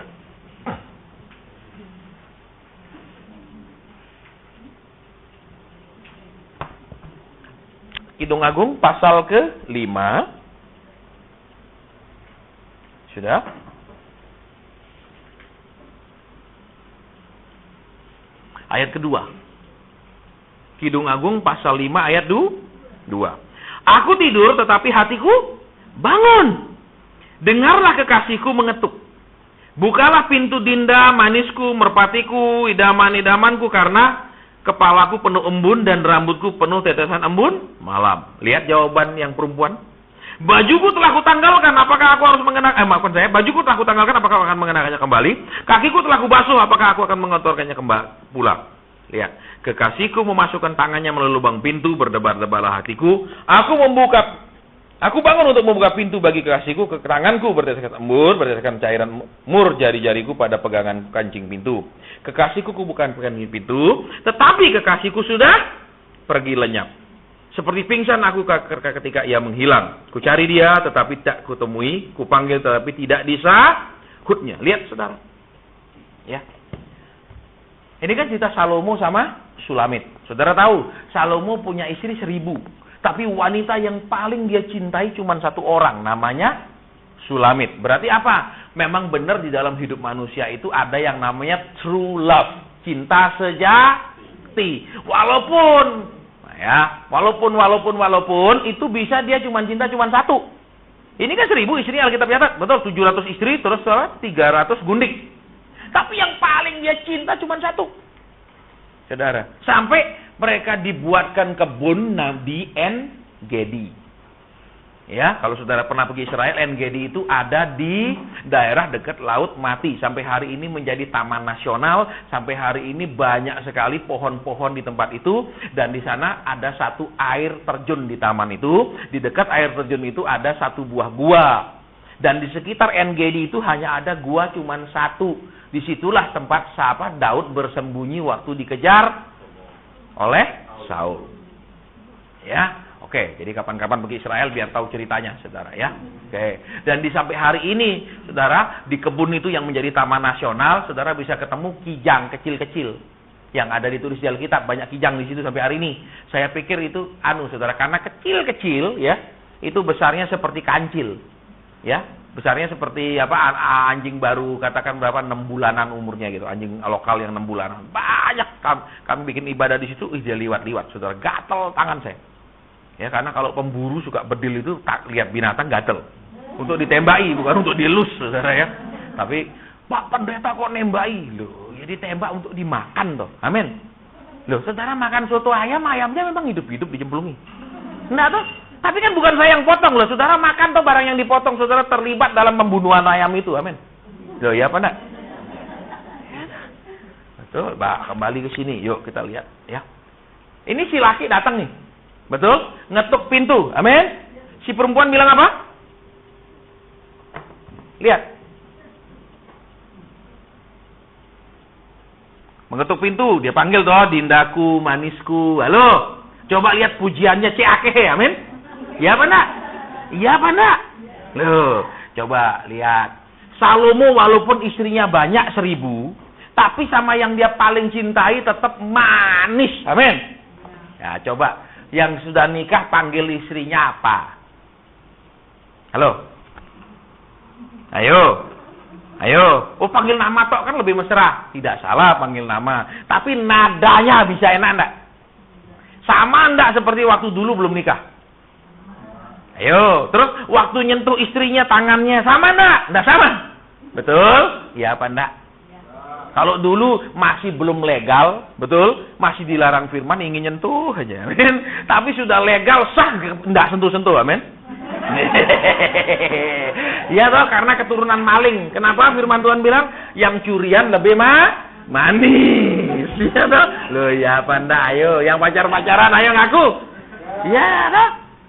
Kenapa waktu pacaran kepengin pegang tangannya? Amin. Tapi sudah nikah, kapan duduk berdua pegang-pegang tangannya? Ayo. Seringkali malas kan, saudara? Itulah manusia, saudara. Belum jadi milik ngebet, sudah jadi milik disia-siakan. Amin. Ya, makanya kasihan nasib wanita, saudara. Ya, saya terbeban, saudara. Kenapa? Ngajari gadis-gadis remaja waspada terhadap perayuan pria. Tapi ternyata, saudara, biar kita ngajari, wanita memang sangat suka dirayu, penyakitnya di situ, saudara. Biar kita ngajari waspada, hati-hati, itu mulut buaya, malah dia seneng, saudara. Ya, kenapa? Ya itulah memang kodratnya dia, betul? Loh, saya ketemu, saudara, maaf kata saya bilang, ya teman saya dulu pelayanan, orangnya lebih pendek dari saya cuma segini. Badannya bulat, hitam, gantengan saya jauh. Ya, terus pacarnya banyak, saudara. Saya sampai heran, apanya sih yang dilihat menarik dari orang ini? Ya, saya aja sebagai laki, lihat laki, teman laki saya ini susah. Mau dipoto dari mana supaya enak gitu loh wajahnya. Betul, saudara. Ya. Tapi pacarnya, waduh. Terus saya kan sering pergi sama dia. Waktu dia bawa pacarnya, saya denger. Oh, ternyata, saudara, wanita itu tidak tahan kalau dilembut-lembutin, dipuji, itu tidak tahan, saudara. Ya, di situ, begitu. Memang penyakitnya di situ, betul? Makanya iblis makanya saudara lihat, waktu iblis datang si ular pergi ke taman, betul? Dia tidak langsung pasang makan, enggak? Diajak ngomong-ngomong, amin. Ya enggak? Bukankah Allah bilang begini, ya dah? Diajak lembut-lembut, amin. Nurut tuh deh. Nurut kan? Saudara. Dan yang heran, Hawa tidak pernah pikir loh, kamu kok udah bisa ngomong? Ya di setan nih. Enggak, diajak ngomong terus, amin. Ternyata, saudara, memang wanita itu suka diajak waktu banyak ngomong, amin. Betul enggak ya wanita-wanita nek duduk lama, walaupun suami dah ngomong. Ya, tanda ayo ngaku. Ya, saudara, saya pun gitu kadang istri saya dah, dia masih mau cerita, saudara. Ya, susah memang, betul? Nah, kenapa kadang-kadang kita kalau sudah menikah itu sedikit-dikit gampang mau tidur, amin? Betul enggak? Padahal waktu pacaran aku enggak bisa tidur membayangkanmu. Amin. Nek sudah nikah baru geblak, dia mau ngomong besok mau tidur, amin. Ayo, kelakuannya ayo. Iya, saudara. Aduh, makanya betul loh, kenapa saudara kita ini bekas anak setan. Alkitab bilang apa? Setan itu penipu, betul, bapak segala makanya saudara, karena kita dulunya bekas anak setan, kadang-kadang sifat bapaknya masih terbawa. Amin. Walaupun sekarang disebut anak Tuhan. Iya apa enggak? Ayo ngaku. Iya, saudara. Nah, oke, kembali ke sini dulu ya tentang anak setan sama. Iya. Jadi lihat ya, diperlakukan dengan lembut. Saudara, saya juga dulu begitu, saudara ya. Saya perlakukan dengan saya perhatikan, saya kalau udah nguber tuh, saya baikin, saya perhatikan. Pokoknya istilahnya dia itu segalanya buat saya. Nah, biasanya sudah dia geblak, udah jatuh cinta, saya mulai lakukan dia kasar. Karena memang kasar, asli saya kasar. Tapi saya nggak bisa tunjukkan saya kasar sebelum dia mau. Pasti dia nggak jadi mau. Saudara, ya sudah. Terus karena saya usia terus bertambah, sekarang saya mau cari istri, bukan cari pacar. Nah, karena saya mau cari istri, saya tidak bisa lagi bersikap yang manis-manis. Karena apa? Dia harus tahu saya begini yang aslinya. Saudara. Dan rata-rata begitu saya tunjukkan asli saya, langsung bubar, saudara. Ya. Terus saya konseling. Ke seorang hamba Tuhan. Ya, saya bilang, saya orangnya mau belajar jujur, tidak munafik, tidak pura-pura. Halo? Terus? Jadi karena saya mau cari istri, saya tunjukkan sifat asli saya ini loh. Langsung hamba Tuhan perempuan, ya dia seorang wanita, dia bilang, "Lah iya toh," katanya. "Kamu salah." Loh, salahnya gimana? Saya kan tunjukkan asli saya daripada saya kayak dulu saya permainkan, kalau yang saya tidak cinta sungguh-sungguh, justru saya sayang bener-bener. Sampai dia bener-bener cinta. Yang heran saudara, nek perempuan sudah dibaiki, bener-bener dibaiki. Amin. Disayang, bener-bener disayang. Hasilnya apa? Ketika kita mulai kasar, dia tidak nyalahkan diri kita. Dia nyalahkan, mungkin aku yang salah. Saya ketawa. Goblok. Aku memang aslinya ngene. Itu kemarin cuma promosi. Tapi dia tetap bisa terima, saudara. Kenapa, saudara? Karena dia merasa begitu baik. Berarti kalau berubah, berarti aku yang salah. Dia goblok, saudara. Dia tidak ngerti. Betul? Nah, ada cerita lanjut. Karena saya kan mau cari istri. Ya dong? Jadi saya tunjukkan inilah saya yang aslinya. Tidak lembut, tidak penuh perhatian, cuek, acuh, dan lain-lain. Ya. Hasilnya tidak ada, saudara, yang benar-benar akhirnya bisa bertahan. Semua minggat. Nah, itu loh, saudara. Lah kan terus saya bingung nih, konseling lah. Saya ke seorang hamba Tuhan perempuan. Kenapa kok perempuan itu saya tunjukkan asli saya, dia bilang, "Lah ya salahmu toh." Perempuan itu walaupun dia tahu, ya, waktu pacaran kau baik, waktu pacaran kau cinta, dia tahu waktu pacaran dia engkau jadikan putri, sesudah nikah kau akan berubah. Dia tahu persis. Tapi minimal selama pacaran dia menjadi seorang putri. Terserah nanti sesudah nikah. Yang penting dia harus pernah ngalami aku seorang putri dulunya. Bisa ditangkap maksudnya? Oh gitu ya, saya bilang. Jadi saudara, wanita sebenarnya realistis. Cuma dia mungkin nerima dalam hati, ya wes lah, waktu pacaran aku dibayi-bayi, enggak apa-apa. Aku tahu kok abis kawin kelakuannya beda. Tapi yang penting minimal, aku sudah pernah nikmati masa-masa yang manis. Waktu aku didekati, waktu aku dia sudah merebut hatiku. Amin. Sesudah dia rebut, dia tidak rawat, dia cincang.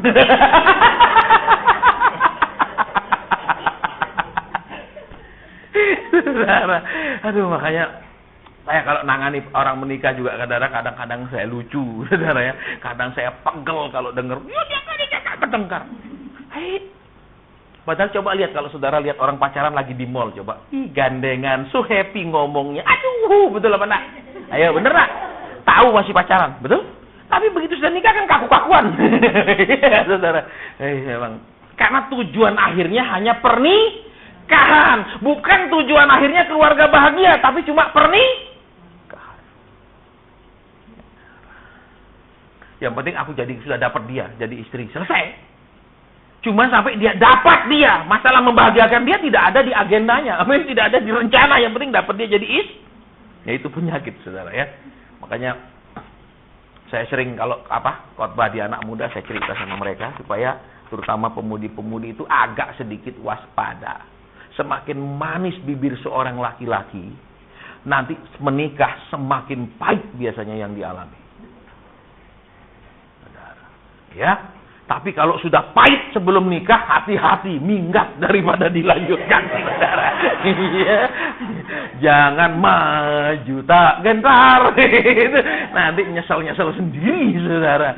Ya, hati-hati, saudara. Makanya kalau punya anak cerita, betul, terutama ibu-ibu ini cerita sama anak gadisnya, bilang, kamu nanti ketemu laki, betul, belajar sama mama. Belajar apa, Ma? Mama aja salah pilih. Gitu.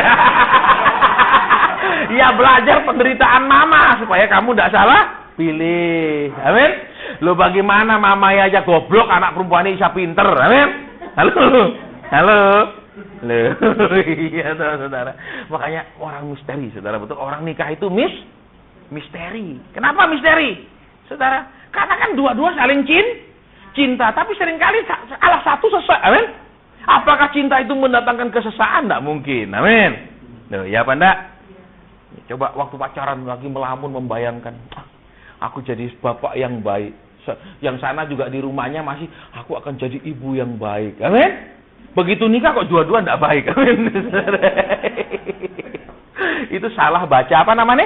Kalau main film itu salah baca anunya itu loh. Skripnya salah baca, betul saudara. Ya, atau itu mestinya dia main film pacaran, dia salah peran main film horor. Betul saudara. Sehingga tiap dia bangun dia lihat kok laki-laki ini masih di sebelahnya. Betul saudara. Ya, baik. Jadi kembali ke sini yuk, apa?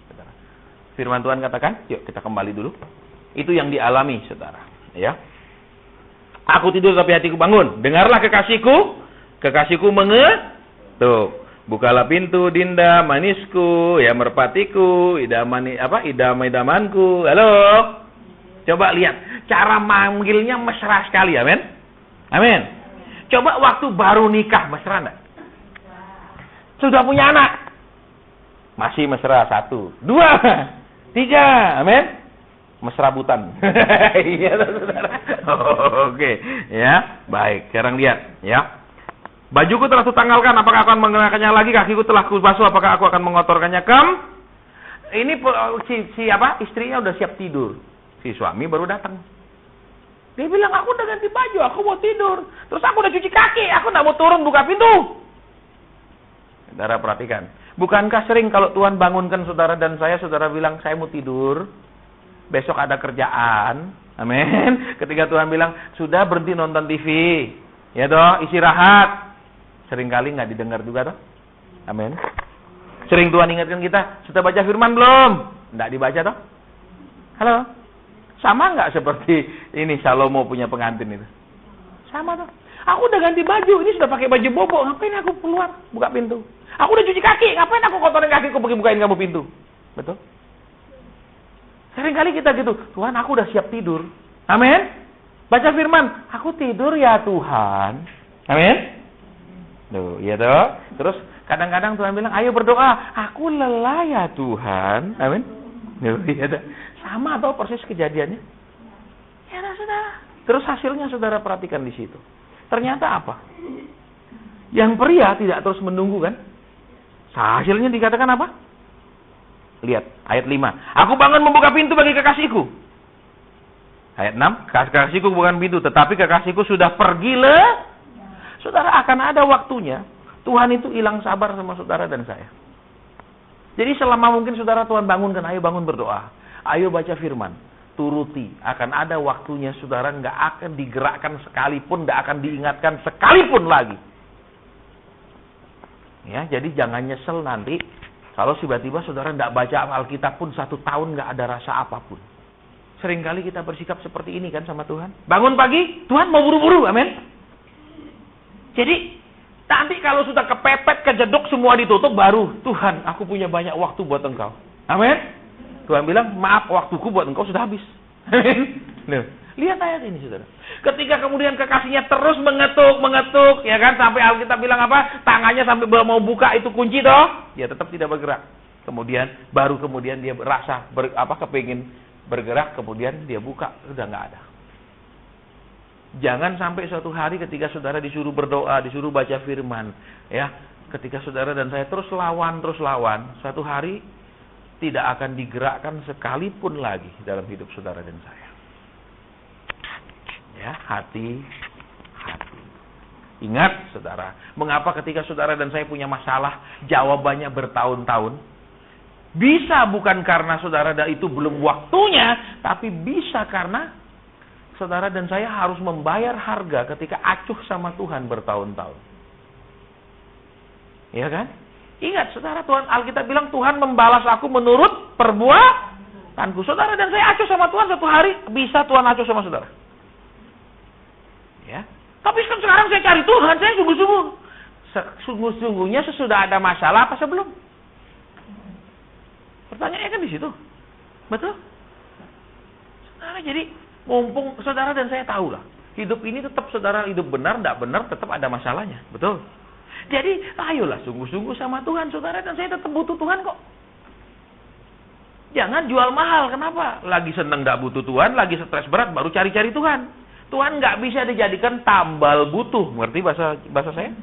Bisa? Ngerti kata istilah tambal butuh? Nek lagi butuh aja dicari, nggak butuh diacuhkan. Saudara, masih ingat kan ketika saya lawan Tuhan 3 bulan? Betul? 16 tahun aku nggak diurus Tuhan, saudara. Nggak diurus dalam arti setiap saya doa, Tuhan suruh saya yang lain-lain. Saya lagi doa, Tuhan, aku udah nggak tahan kayak gini. Tuhan bilang, itu loh, ya, si Anu lagi susah, kamu doain. Saya nggak mau, saudara. Saya aja perlu didoain, ngapain saya doain orang? Dulu. Saya aja susah, ngapain saya urus orang? Saudara, Tuhan didik saya apa? Hidup nggak boleh egois. Saudara, terus jangan hanya cari Tuhan waktu butuh. Tuhan bilang, oke, aku tahu kamu butuh, tapi aku didik kamu. Ya, kalau aku langsung jawab kamu keenaan, besok nggak berubah. Jadi, aku diamin dulu. Kamu cari terus nggak? Kamu cari terus nggak? Kalau kamu cari terus, hatiku mungkin lunak. Jadi, ingat kembali di sini sekarang.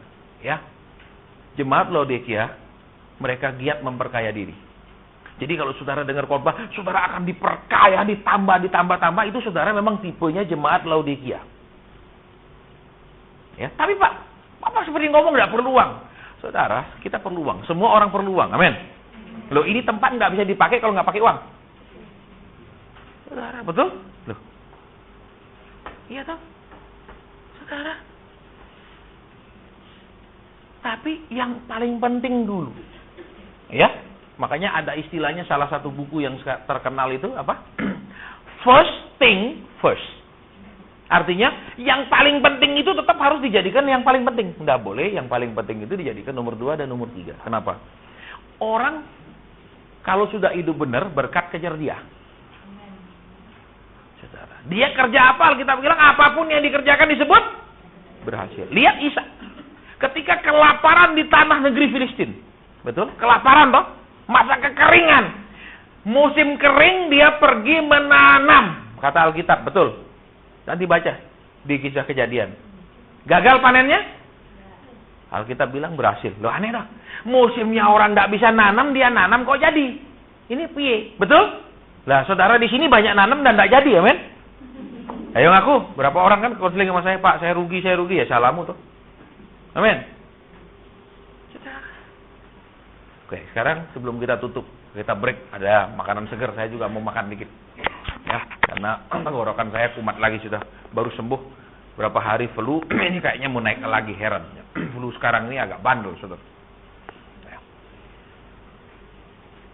Jangan tutup hati kalau ada teguran. Jangan tutup hati kalau ada ajaran. Ya, buka lebar-lebar supaya Tuhan bisa masuk. Dan ingat, kalau Tuhan masuk, saudara tidak lagi makan sendirian. Ingat orang Emmaus itu? Ya kan? Ketika dia makan sama Tuhan, dia baru mengetahui siapa orang di depan dia. Betul? Tuhan buka firman-Nya luar biasa. Jadi apa? Jangan jadi Kristen yang tidak ada dapat pembukaan firman, cuma dapat doktrin, cuma dapat apa? Dogma, cuma dapat harapan palsu. Saudara, terus yang terakhir, ya, jangan menilai diri sendiri. Biarlah Tuhan yang menilai saudara dan saya. Orang yang merasa dirinya benar tidak mungkin mau ditegur. Orang yang merasa dirinya sudah begini, sudah begini, pasti keras kepala. Izinkan seperti Daud doa apa? Selidikilah, ujilah dan selidiki supaya kita, kalau ada salahnya Tuhan, aku mau minta ampun. Kalau ada tidak benar, aku mau perbaiki. Jangan Tuhan perbaiki nasib kita, ekonomi kita doang. Saudara, untuk merubah ekonomi saudara dan saya bisa gampang kalau dia merubah nasib saya. Tapi untuk merubah sifat saya, dia butuh waktu 16 tahun. Saudara bisa kenal saya yang sekarang, kalau saudara ketemu saya yang dulu, saya tidak seramai yang sekarang. Saya tidak sesabar yang sekarang. Saudara. Kok bisa berubah? 16 tahun dibuang ke padang gurun. Halo. Jadi kalau sampai hari ini saudara dan saya masih tetap di padang gurun, bukan karena durung wayahe mlebu Kanaan, bukan. Mesti ada sifat-sifat yang belum beres di mata Tuhan. Saudara, buat Tuhan ngerubah nasib sekejap, ngerubah ekonomi terlalu gampang, betul? Coba waktu Yusuf di penjara, sekejap ngomong sama Firaun ngartikan mimpi, berhari-hari enggak ngartikan mimpi itu. Dipanggil langsung dia bilang, "Tuanku mimpi begini toh." Ada enggak 2 jam dia ngomong pendek begitu? Enggak ada toh.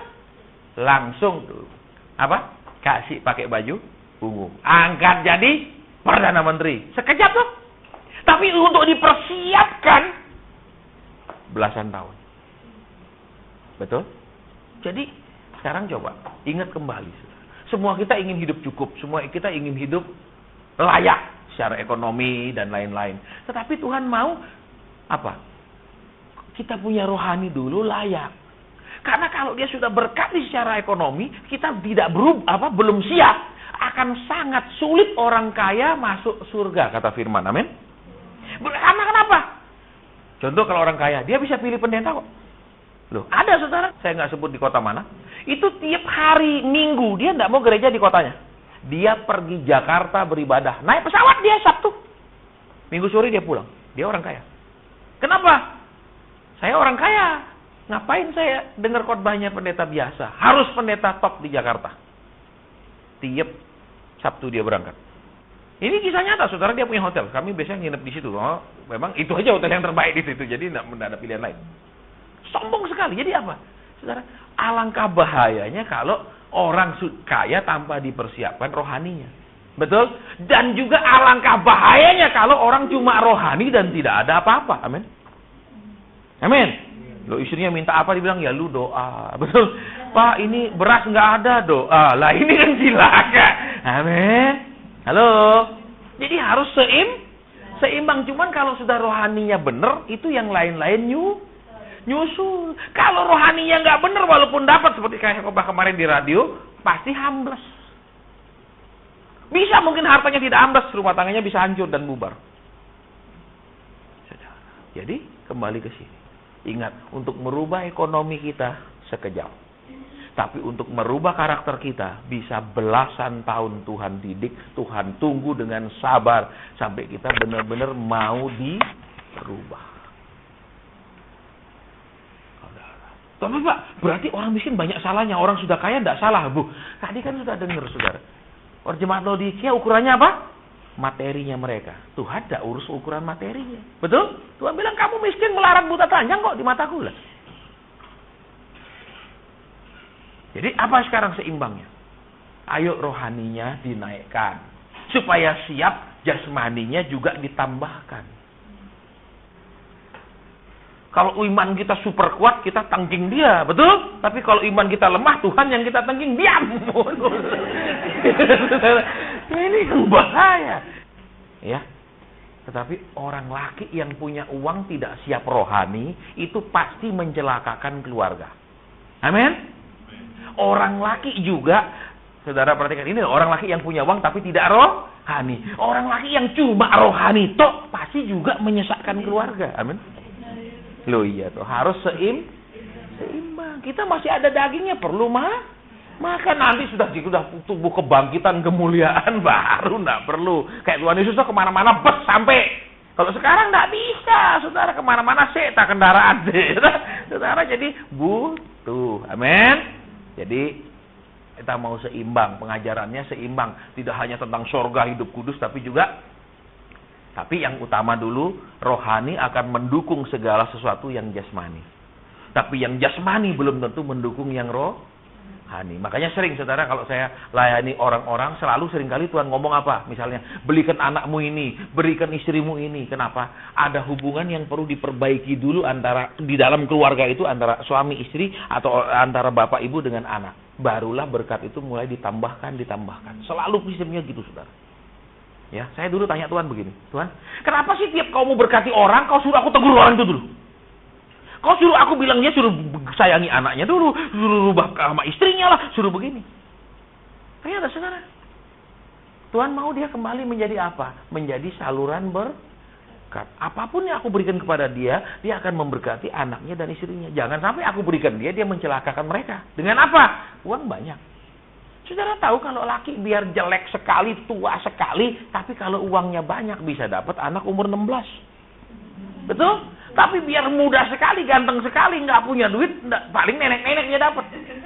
Betul? Nenek-nenek janda-janda tua yang udah ditinggal dia jadi gigolo, saudara. Ya? Jadi kembali ke sini yuk. Ayo kita perbaiki rohani kita. Ingat, orang benar tidak selamanya dibiarkan goyah. Tidak selamanya orang benar itu dibiarkan aduh susah, kekurangan. Suatu hari pasti ditolong. Tetapi lihat kembali ya. Siap nggak waktu ditolong? Begitu saya punya uang, hobi saya kumat. Dulu aku sebini, sekarang kembali punya duit. Ternyata saudara itu tes awal. Nggak lulus saya. Dikecilin lagi sama Tuhan berkatnya. Tuhan bilang belum layak. Kembali lagi bertahun-tahun, agak seret. Terus, iya aku salah Tuhan. Istilahnya apa? Kayak orang penjahat dibebaskan percobaan, boleh bebas, tapi selama 1 tahun jangan bikin kejahatan. Kalau bikin masuk lagi. Saya bikin masuk lagi, saudara. Masuk lagi. Seret lagi, saudara. Seret. Betul? Bagaimana dengan berkat itu sikap hati kita kepada anak, kepada istri, kepada yang lain-lain, terus cara penggunaannya itu yang menentukan. Makanya saudara jangan bilang, iblis tahan berkat saya. Iblis itu tidak bisa apa-apa kalau Tuhan sodorkan langsung ke saudara. Tidak mungkin iblis bisa rampas dari tangan Tuhan. Toh? Bisa nggak? Iblis tahu rampas. Dikepuk Tuhan dia, betul? Betul. Jangan percaya pengajaran begitu. Kalau kita sudah hidup menyenangkan Tuhan, ya, Tuhan pasti kasih. Tidak mungkin orang hidup benar-benar itu terus-terusan kekurangan. Tidak mungkin. Ya, tidak mungkin, pasti ada jalannya, betul? Pasti ada jalannya. Seperti saudara kemarin kita bisa ibadah di tempat yang begitu bagus, itu kan sewanya mahal sekali, saudara. 5.500.000 sewa tempat itu sekali ibadah. Uangnya ada. Dari mana? Ya kan Tuhan punya bendahara di mana-mana. Amin. Tinggal Tuhan beritahu, bendaharaku, keluarkan duitnya. Lah keluar duitnya. Halo. Kita tidak pakai doa-doa tuh, ayo saudara kita doa, Tuhan kami rampok dari iblis. Tuhan bilang, anakku jangan, walaupun iblis jahat kamu jangan jadi perampok. Amin. Loh ya mana? Loh, itu kan rohnya Robin Hood. Tahu saudara Robin Hood? Robin Hood itu hidup di hutan Sherwood di Inggris. Kerjanya merampok orang kaya untuk memberikan kepada orang miskin, tapi dia tetap adalah seorang perampok. Jadi jangan ikut-ikutan rohnya Robin Hood. Kok rampok dari iblis? Kita bilang iblis miskin, apanya yang dirampok? Betul? Loh, coba baca nanti. Kenapa kamu menuduhkan diri kepada roh-roh yang miskin? Saudara, iblis dirampokin buat apa? Saudara, peres anduk kering bisa nggak keluar airnya? Bisa? Anduknya kering. Sampai hampir remuk, bisa dah. Pikiranlah yang normal. Iblis itu miskin. Kalau dia mau memberikan, dia curi dari orang lain. Saudara, iblis kan tidak punya kuasa mencipta. Beda sama Tuhan kita. Bagaimana kita bisa ambil dari iblis? Enak aja. Paling iblis kasih saudara maaf kata, keris kecil berkarat. Orang jatuh di mana dia kasih saudara. Buat apa? Amin. Ya enggak? Buat apa keris kecil? Betul? Lebih enak dikasih pin BCA, amin. Duh, ayo pilih keris kecil gini, ya tuh. Buat apa? Kalau pin BCA enak sama kartunya, amin.